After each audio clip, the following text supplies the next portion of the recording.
tidak pernah menyalahkan. Dia pernah menyalahkan. Dari ketidaktahuan dia.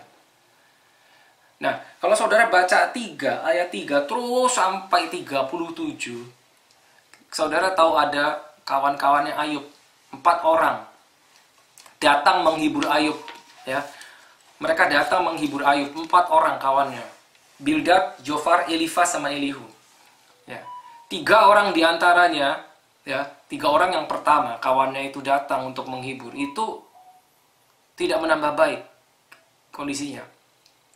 Karena 3 orang yang pertama, ya, 4 orang ya temennya, itu datang kepada Ayub, ya, bersoal jawab, berusaha memberikan hikmatnya kepada Ayub. Karena mereka berpikir, kalau kamu mengalami ini, pasti ada sesuatu yang salah dalam dirimu, engkau mesti bertobat dan seterusnya. Jadi kayak temennya ini 3 ini berusaha, lu pasti udah salah deh, kalau enggak mungkin Tuhan lakukan ini padamu. Ya, dari hikmat mereka. Gitu loh. Sampai Ayub bilang, ini apa, bahasa Indonesianya itu, saudara pernah tahu ada bahasa Indonesia sial, S-I-A-L-A-N, sialan dalam bahasa Indonesia. Ya. Dia bilang, kalian ini penghibur sialan. Pernah tahu di Alkitab ada kata itu. Kalian ini penghibur sialan. Karena maksudnya bukan menghibur, tapi justru menyalahkan Ayub gitu loh. Lu tobat aja deh, lu pasti salah. Kalau orang nggak salah, nggak akan ngalami gini. Kalau nggak ada dosa, nggak akan begini. Tapi kita tahu bahwa ini kejadian bukan karena Ayub berdosa. Ya kan? Dari awal, di awal sudah dikatakan ini orang baik, orang saleh, menjauhi kejahatan. Gitu. Tapi temennya yang 3 itu dia nggak habis pikir, nggak mungkin kalau kamu tuh orang baik, kamu nggak akan ngalamin ini. Sampai teman yang keempat angkat bicara. Ya, itu panjang saudara. Jadi ayat 3 sampai 37 itu diskusi antara Ayub dan teman, panjang sekali. Saudara pasti belum pernah baca itu. Ya, diskusi panjang sekali. Nah, ternyata Ayub itu pernah juga menyalahkan Tuhan. Lebih dari sekali, saudara. Saya ambil contoh. Coba kita lihat Ayub 6 ayat 4. Karena anak panah dari Yang Maha Kuasa tertancap pada tubuhku, dan racunnya diisap oleh jiwaku, kedahsyatan Allah seperti pasukan melawan aku. Ya. Ya, karena anak panah dari Yang Maha Kuasa. Jadi dia mengira Allah sengaja melakukan ini buat dia. Itu ayat itu bicara. Itu nggak cuma satu, itu puluhan yang model gitu. Dari ayat 3 sampai 4 saudara bisa jumpai puluhan. Ayub itu sebetulnya nyalahin Tuhan. Dari ketidakmengertian dia. Gitu loh. Kalau kita cuma baca ayat pasal 1 dan 2, kita cuma menemukan 2 kali kan. Dia tidak mengutuki Allah, tapi dia mengira itu idenya Allah. Karena dia tahu, saya orang baik kok, kenapa saya alami ini semua. Oke. Nah, ya, kalau saudara terus baca ya, sampai ayat 37. Jadi ayat 1, ayat 2 itu ada adegan di mana settingnya itu di bumi, lalu ada adegan di mana settingnya di surga. Pada saat settingnya di surga itu ada percakapan ya, si jahat berada di hadapan Allah Bapa. Nah, kalau saudara lihat dari ayat 3 sampai 37, itu tidak satupun Allah berbicara. Allah diam. Selama 35 pasal. God did not speak. Tidak bicara sama sekali. Itu hanya perdebatan Ayub dan kawan-kawannya, percakapan Ayub dan kawan-kawannya, saling bertukar hikmat manusia. Salah semuanya, kecuali satu, yang paling akhir, namanya Elihu. Nah, setelah Elihu angkat bicara, baru Allah bicara. Kalau saudara lihat, oke, kita lompat ke 38. Ayat 38. Itu Allah bicara. Sampai belakang Allah bicara. Dari kalimat-kalimat pertama, ya, saudara akan tahu Allah bicara, Allah ngomong apa. Coba boleh silakan baca 38. Ayat 1 ya kok. Yes. Maka dari dalam badai Tuhan menjawab Ayub, siapakah dia yang menggelapkan keputusan dengan perkataan-perkataan yang tidak berpengetahuan?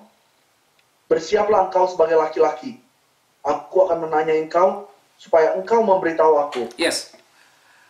Jadi begitu Allah angkat bicara, dia tuh ngomong gini. Kalian ini siapa sih ngomong tanpa pengetahuan? Ngerti nggak maksudnya? Itu kan bilang gitu kan. Istilahnya itu kalian tuh sok tahu. You guys know nothing. You guys know nothing.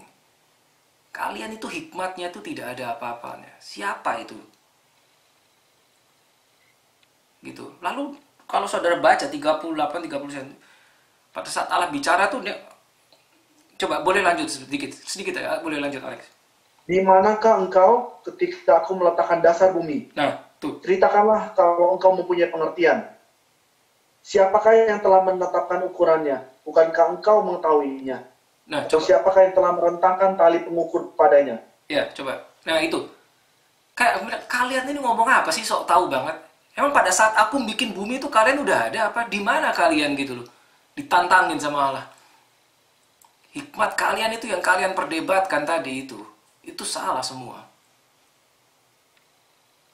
Ya kalau saudara mau baca kalau mau lebih detail silakan baca dari ayat 3 sampai 30 pasal 3 sampai 37 saudara akan tahu. Gitu loh. Nah, lalu Allah makanya bilang berlakulah sebagai pria, sebagai laki-laki kan. Aku akan menanyai engkau harus jawab kan, bilang. Di mana engkau pada saat aku meletakkan dasar bumi? Ya tentunya mereka nggak ada yang bisa jawab gitu loh. Itu menunjukkan hikmat aku yang tahu semuanya. Kamu tuh nggak tahu apa-apa. Gitu. Ditantangin sama Allah. Nah, oke. Nah, saya akan lihat, saya akan lanjut. Tapi begini saudara. Oke. Sampai sejauh ini, saudara paling tidak sudah dapat gambaran apa yang terjadi sama Ayub. Oke, pertanyaannya, bisakah yang terjadi sama Ayub itu terjadi pada kita? Karena begitu mudah orang percaya ngambil nyomot setting Ayub dan menerapkan kejadian Ayub kepada dirinya sendiri. Dengan berkata, what about Job? Bagaimana dengan Ayub? Dia orang benar, orang baik, tapi kok menderita? Itu seperti mengambil setting hidupnya Ayub, diterapkan kepada diri sendiri. Kalau dia menderita, atau siapa dia melihat orang lain menderita, ya, akal pikiran manusia yang terbatas, soul, remember soul, ya, mindset manusia yang terbatas hikmatnya, itu berusaha mencari jawaban. Oh bisa dong dia menderita tanpa sebab, bisa. Kenapa? Ayub aja ngalami. Pertanyaannya bener nggak kayak gitu? Gitu loh. Itu sebetulnya hanya justification dari hikmat manusia yang terbatas, karena sebetulnya manusia tidak tahu kenapa orang tersebut menderita atau kenapa dirinya menderita, tapi dia berusaha tanpa disuruh otak ini muter, berusaha mencari jawaban yang masuk akal. Tiba-tiba ketemulah cerita Ayub, dia nggak pernah baca semuanya, terus dia bilang Ayub juga ngalamin. Oh ya, berarti aku juga bisa ngalamin. Oh ini dari Tuhan, karena Ayub bilang, menurut Ayub itu Allah yang kerjain. Oh berarti ini penderitaanku itu dari Allah. Oh berarti orang itu sakit, itu Allah yang kasih. Langsung aja comot terapkan di sini atau comot terapkan di sana. Itu yang terjadi saudara. Bahaya sekali. Makanya sampai titik ini, sekali lagi saudara, pemahaman tentang keselamatan, ya, doctrine of salvation, itu amat sangat penting. Saudara yang belum ambil som keselamatan, saya sangat menyarankan ikuti kelas keselamatan. Kenapa itu diberikan pertama? Karena keselamatan itu doktrin. Saya sudah sampaikan berkali-kali. Pada akhirnya dalam hidup kita, saat kita mengalami apapun juga yang akan membuat kita tetap bertahan berdiri adalah pemahaman tentang the love of the Father. Keselamatan. Kenapa Tuhan menyelamatkan? Tahukah kita, tahukah engkau bahwa tentang lahir baru itu apa? Sudahkah engkau tahu tentang lahir baru? Sudahkah engkau tahu bahwa engkau diselamatkan? Apa artinya keselamatan? Efeknya apa? Kenapa engkau diselamatkan? Prosesnya bagaimana?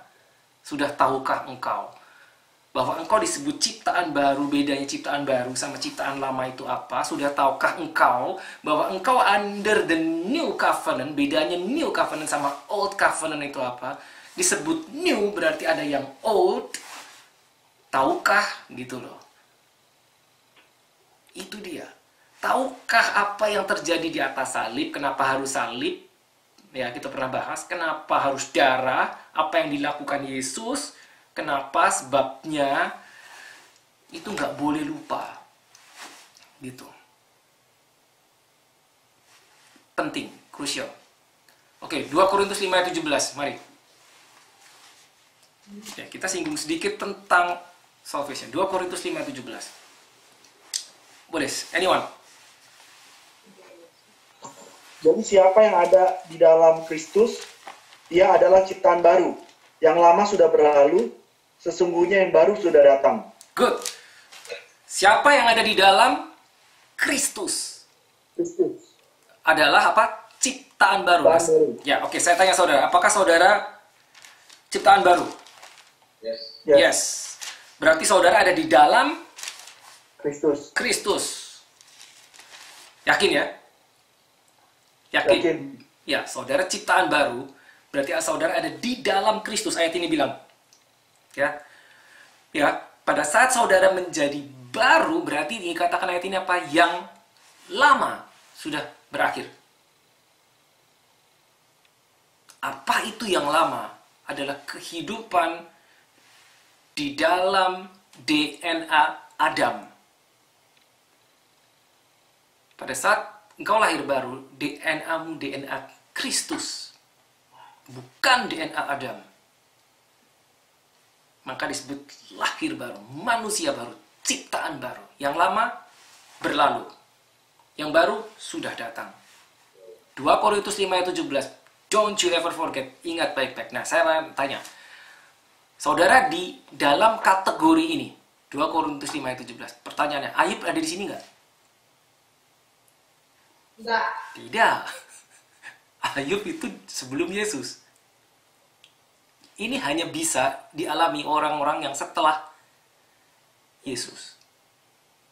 Saudara di sini toh, ya, ada dalam kategori ini kan, 2 Korintus 5 ayat 17. Ayub tidak di sini.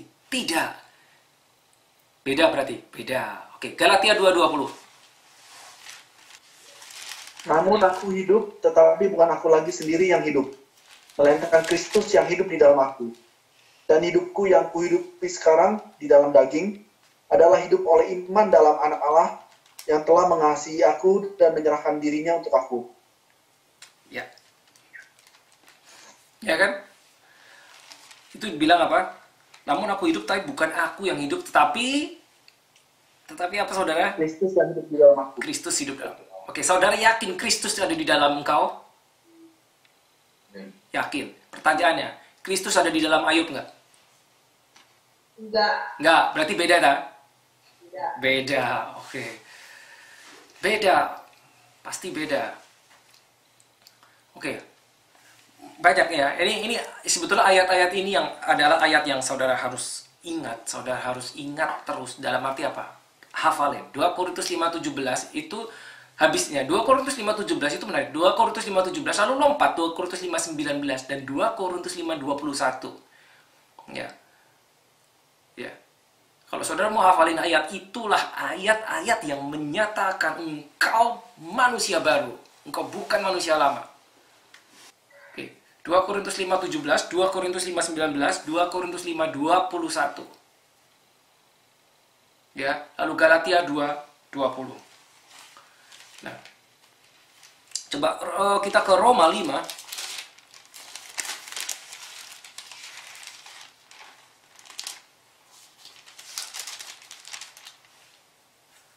Ayat 1. Sebab itu kita yang dibenarkan karena iman, kita hidup dalam damai sejahtera dengan Allah oleh karena Tuhan kita Yesus Kristus. Ya, hidup dalam damai dengan Allah. Ya, damai dengan Allah. Jadi sebelum kita lahir baru, kita tuh tidak damai dengan Allah. Makanya ingat baik-baik saudara bahwa Yesus itu membawa ministry of reconciliation, memperdamaikan kita dengan Allah. Karena sebelum kita lahir baru itu kita tidak damai. Alkitab berkata apa? Kita seteru Allah. Lahir baru diperdamaikan dengan Allah. Engkau sudah diperdamaikan dengan Allah. Nah pertanyaannya, Ayub ada kategori ini nggak? Nggak ada. Berarti beda ya. Oke, Efesus 1 ayat 6.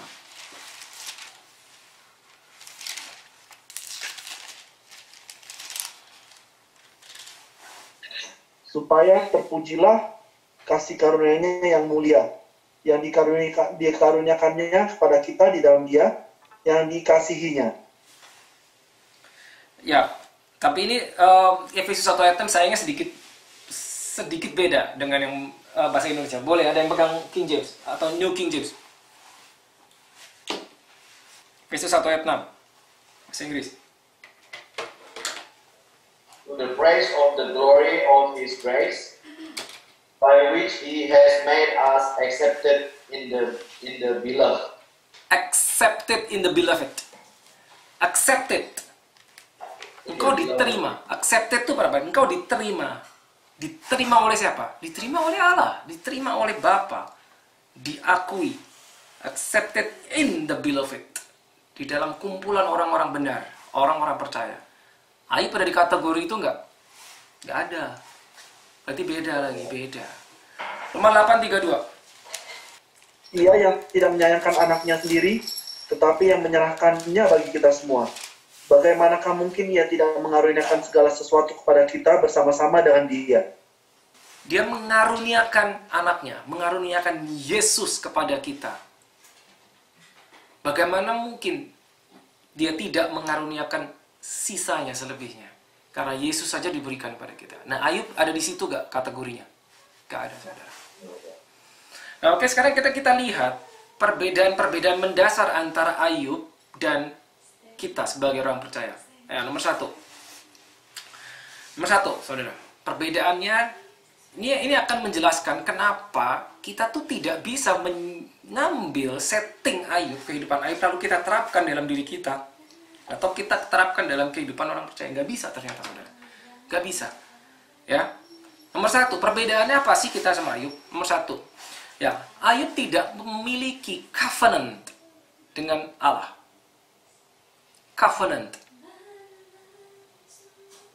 Dia tidak punya covenant. Kita punya. Dia tidak punya covenant.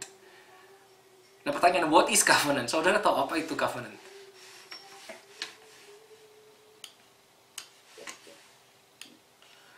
Covenant itu mungkin orang bilang perjanjian, tapi sebetulnya lebih dari perjanjian. Dia lebih kuat dari perjanjian. Kalau perjanjian itu seperti misalkan kita membuat perjanjian di atas kertas, kita tanda tangan, kasih materai, lalu perjanjian tersebut mengikat dua pihak.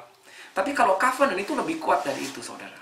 Nah, covenant itu begini, zaman dulu yang namanya covenant itu dua orang membuat covenant, ya, itu mereka akan memotong sebuah hewan, dibagi dua, dibelah dua, lalu dipisahkan. Separuh di sini, separuh di sana. Darah tercurah, ya kan? Hewan dipotong, dipisah, dibelah dua. Lalu orang itu akan berjalan melalui hewan tersebut, tengah-tengahnya. Dua-duanya harus berjalan melalui situ. Atau orang yang lebih besar posisinya yang berjalan. Orang yang lebih kecil posisinya. Gitu. Maksudnya apa? Itu melambangkan jika salah satu dari kita melanggar, maka nasib kita akan seperti hewan ini. Jadi begitu covenant dilanggar, itu artinya apa? Death, mati. Gitu. Itu covenant, mengikat. Ya. Dia bermacam-macam. Ada yang covenant tapi selalu melibatkan darah. Selalu melibatkan darah. perjanjian darah. Ya. Jadi kalau covenant itu, ya, saya membuat covenant si A sama si B, itu berarti segala milik A itu menjadi milik B, kayak milik B menjadi milik A. Mereka menjadi satu. Kayak gitu, perjanjian yang tidak bisa dipisahkan. Gitu. Now we are under the covenant. Covenant apa? New covenant. Kita ini ada di dalam perjanjian yang baru, the new covenant. Nah, berarti kalau ada new covenant, ada old covenant. Yes, ada old covenant, yang lama. Perjanjian lama itu, hukum Taurat itu dari zaman Musa, di-establish antara manusia dengan Allah itu zaman Musa, melalui Musa. Nah, Ayub itu sebelum Musa, saudara. Jadi zaman Ayub bahkan tidak ada covenant. Jadi Ayub itu hidup di luar covenant. Sama sekali dia nggak punya covenant. Makanya, tadi di pertama, ayat 1 dibilang bahwa dia orang righteous man, orang benar. Kenapa bisa dianggap orang benar? Nah, kalau kita buka, karena belum ada hukumnya, belum ada covenantnya, maka ya benar, segalanya benar. Oke, saya ulang sedikit ya. Ayub 1, ayat 1. Dikatakan demikian, saya baca yang King James, karena lebih jelas. There was a man in the land of Uz, ya, whose name was Job, namanya Ayub. And that man was blameless. Blameless, saudara. Dikatakan Ayub itu blameless, bukan sinless. Blameless, bukan sinless. Oh, it's different. Lo kok bisa blameless? Karena belum ada aturannya. Nah, sekarang saya kasih ilustrasi begini. Belum ada hukumnya, belum ada. Makanya dianggap blameless. Saya kasih ilustrasi demikian. Ada orang merokok di, ya katakanlah di sebuah tempat, di apa tuh namanya, bus stop atau halte bis, perhentian bis. Orang itu merokok, melanggar hukum nggak? Coba menurut saudara melanggar hukum nggak?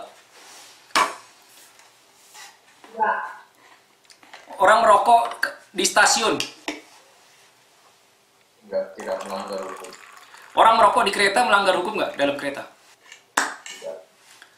Di dalam kereta? Tulisan saya negara merokok, kalau nggak ada tulisan itu ya enggak. Nah, itu dia. Di dalam kereta ada tulisan yang nggak boleh merokok. Jadi begitu orang itu merokok, dia melanggar hukum. Tapi kalau di dalamnya nggak ada tulisan, dilarang merokok, dia merokok, dia nggak melanggar hukum. Karena belum ada hukumnya.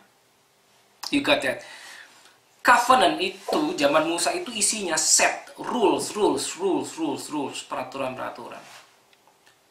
Ya, dosa itu diperhitungkan begitu ada peraturan. Kalau orang nggak ada tulisan dilarang merokok, dia nggak melanggar hukum. Tapi begitu dia merokok, tetapi begitu tulisan itu dipasang, maka dia menjadi dosa. Gitu loh. Maka di sini dibilang blameless, bukannya sinless ya. Karena covenantnya belum ada. Itu nomor 1, saya harus cepat. Ayub hidup di luar covenant. Dia tidak punya covenant. Saudara dan saya punya. Itu beda. Ya, bedanya. Nomor 2, bedanya apa? Nah, si Ayub ini tidak memiliki pemahaman atau pengetahuan tentang musuhnya. Tentang musuhnya yang tidak terlihat. Dengan kata lain, dia tidak punya pemahaman yang benar, yang baik tentang setan. Dia tidak punya pemahaman tentang itu. Dalam percakapan Ayub dengan kawan-kawannya selama 35 pasal, panjang saudara, 35 pasal. Saudara akan tahu, dia tidak punya pemahaman tentang setan. Dia cuma tahu ada Allah. There was God. Jadi dia pikir segala sesuatu berasal dari God. Yes. Itu. Nah, yang ketiga, perbedaannya. Saudara kan tahu bahwa saudara punya musuh yang nggak kelihatan. Nah, kita udah ngasih tahu, ya kan? Jadi itu beda. Yang ketiga, si Ayub tuh tahu bahwa there is God, tapi pemahaman tentang Allah itu minim, tidak banyak. Jadi revelation tentang God, who God is, itu Ayub nggak punya. The problem is, jika kita tidak punya revelation tentang God, tidak punya revelation tentang the Father, the Son, and the Holy Spirit, bahaya, saudara. Ayub itu terbatas sekali pengetahuannya tentang Allah. Tahu dari mana? Oke, Ayub 42. Pasal terakhir. Ayub 42. Ini yang terakhir, pasal yang terakhir. Silakan boleh baca Ayub 42 ayat 1 sampai 5. Maka jawab Ayub kepada Tuhan, aku tahu bahwa engkau sanggup melakukan segala sesuatu, dan tidak ada rencanamu yang gagal. Kenapa dia yang menyelubuhi keputusan tanpa pengetahuan, segala-galanya tanpa pengertian aku telah bercerita tentang hal-hal yang sangat ajaib bagiku dan yang tidak kuketahui. Firman-Mu, dengarlah, maka akulah yang akan berfirman. Aku akan menanyai engkau supaya engkau memberitahu aku. Hanya dari kata orang saja aku mendengar tentang engkau. Tapi sekarang mataku sendiri memandang engkau. Nah, itu dia. Ayat-ayat tersebut menjelaskan bahwa dia tuh pengetahuan tentang Allahnya tuh minim. Ya kan? Kalau di versi bahasa Inggris lebih jelasnya. Ayat 2 dia ngomong gini. I know that you can do everything. Dia tahu itu. Dia tahu. Allah bisa membuat segala sesuatu. And that no purpose of yours can be withheld from you. Segala ketetapan Tuhan itu pasti dilakukan. Dia tahu itu. Ayat 3. You ask, who is this who hides counsel without knowledge? Jadi Allah tuh nanya, ini siapa sih ini yang ngomong-ngomong tanpa pengetahuan? Siapa sih yang sok tahu ini? Orang-orang ini yang sok tahu. Tadi kita udah bahas ya.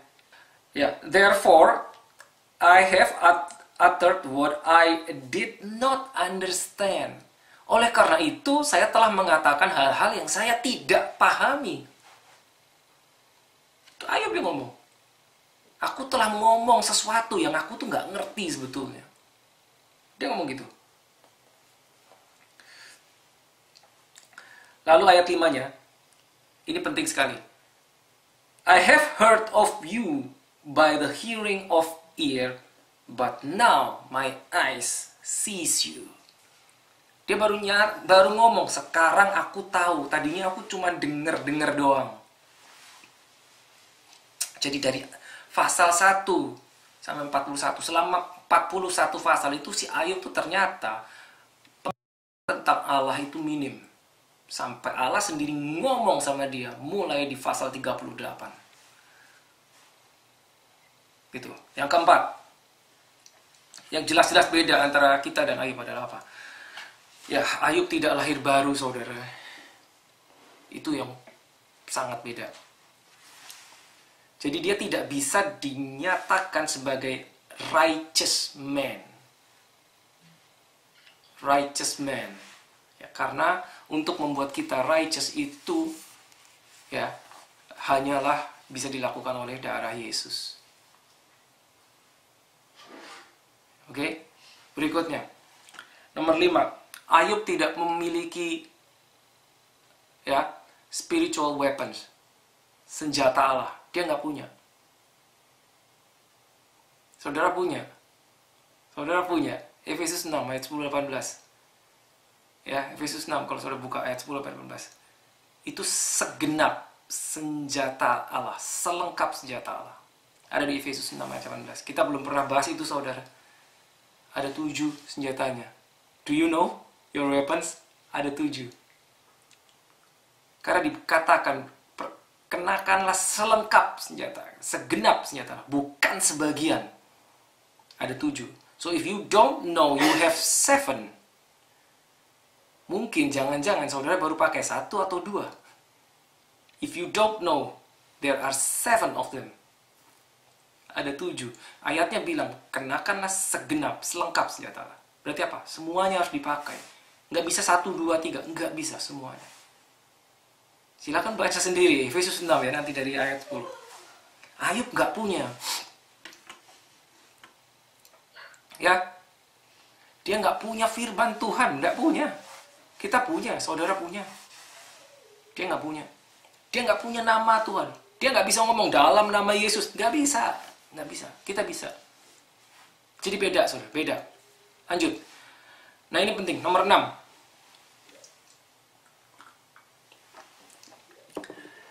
Ayub itu melakukan worship-nya itu berdasarkan ketidaktahuan.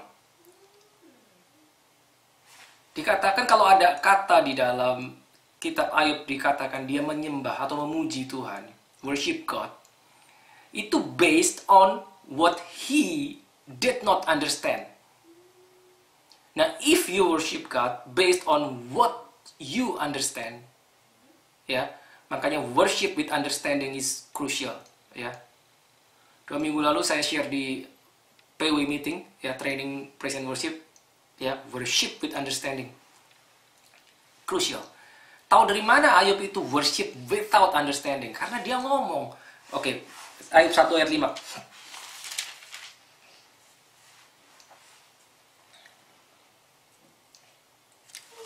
Ya.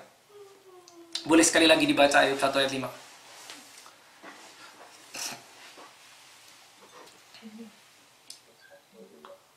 Tiap kali apabila hari-hari pesta telah berlalu, Ayub memanggil mereka dan mengkuduskan mereka. Esok harinya pagi-pagi bangunlah Ayub lalu mempersembahkan korban bakaran sebanyak jumlah mereka sekalian. Sebab pikirnya mungkin anak-anakku sudah berbuat dosa dan telah mengikuti Allah di dalam hati. Nah itu dia. Demikianlah. Itu yang dilakukan Ayub. Out of his ignorance. Karena memang nggak ada informasinya. Dia cuma bisa melakukan, jangan-jangan anak-anakku telah mengutuki Allah. Jangan-jangan, just in case. Now you may search your Bible, bahkan dalam perjanjian lama, zaman Taurat Musa, tidak ada hukum yang mengatakan engkau harus mempersembahkan kurban bakaran, kurban penebus salah, karena jangan-jangan, just in case. Nggak ada cerita just in case, nggak ada. Nggak ada. Dari zaman Musa hukum Taurat, nggak ada itu. Just in case your sons or your daughters telah berbuat salah, ya, just in case, maka kau persembahkan sesuatu untuk dosa yang mungkin just in case mereka lakukan. Nggak ada cerita seperti itu, saudara. Zaman Musa pun nggak ada. Nah itu ayat dilakukan Ayub. Ini belajar dari mana dia? Waktu itu belum ada hukumnya, hukum Taurat belum ada. So he did not have the understanding about worship. Dia nggak punya, dia nggak tahu. Nah apa yang diajarkan buat kita, saudara dan saya? Worship apa? You have to worship with understanding. Ya, Yohanes 4. Ya kan? Dikatakan apa? Diajarkan apa? Ayat 24. Worship in the spirit and the truth. What is worship in spirit? Maksudnya apa? Worship in the spirit and the truth. Maksudnya apa? Worship in the spirit, ya. Kan dikatakan gini. God seeks worshippers. Jadi Allah itu mencari penyembah-penyembah yang menyembah dia dalam roh dan kebenaran. Menyembah dalam roh itu maksudnya apa? That means you are born again. Because you are born again, you have the Spirit of God. Itulah artinya worship in the Spirit. Lalu worship in the truth. Apa? What is truth?